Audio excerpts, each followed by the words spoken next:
Dans la catégorie meilleur sujet de conversation pour un soir de Noël, voici... Qu'est-ce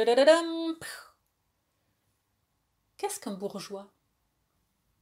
Bonjour, je suis Anne Nagas, la fondatrice d'Apprendre les bonnes manières.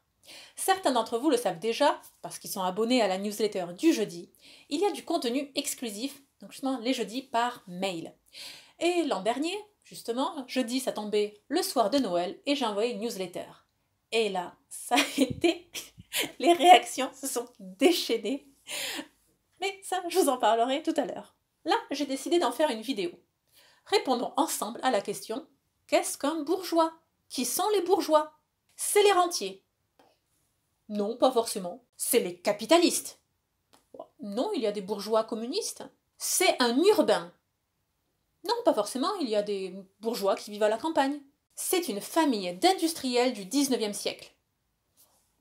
Non, parce qu'il y a des bourgeois qui ont fait fortune au 20e siècle. Non, parce qu'il y a des bourgeois dans les années 2020. Cinquième hypothèse, je sais. C'est quelqu'un qui ne travaille pas.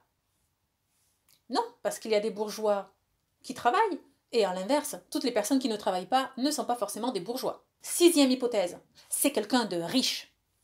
Non, parce qu'il y a aussi des bourgeois pauvres.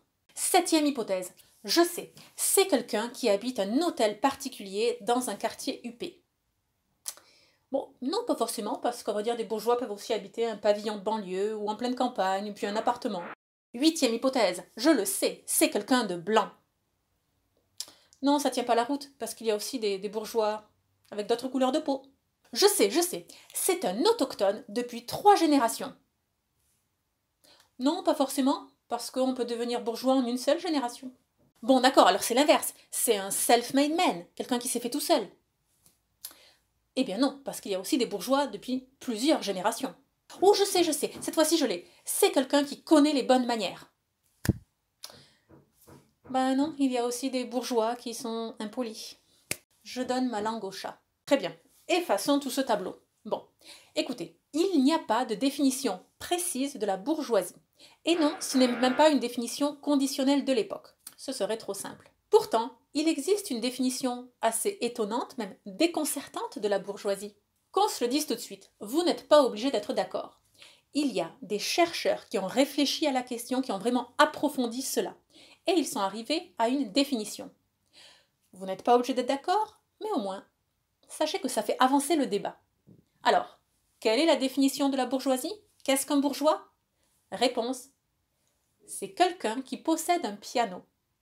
Eh oui, posséder un piano a plusieurs sous-entendus. Donc, quelqu'un s'en sert, on enseigne la musique est un loisir, c'est pas considéré comme essentiel dans la vie, ça veut dire aussi qu'on prend du temps de transmettre à la nouvelle génération la musique, donc on a les moyens de prendre des cours, de transmettre quelque chose.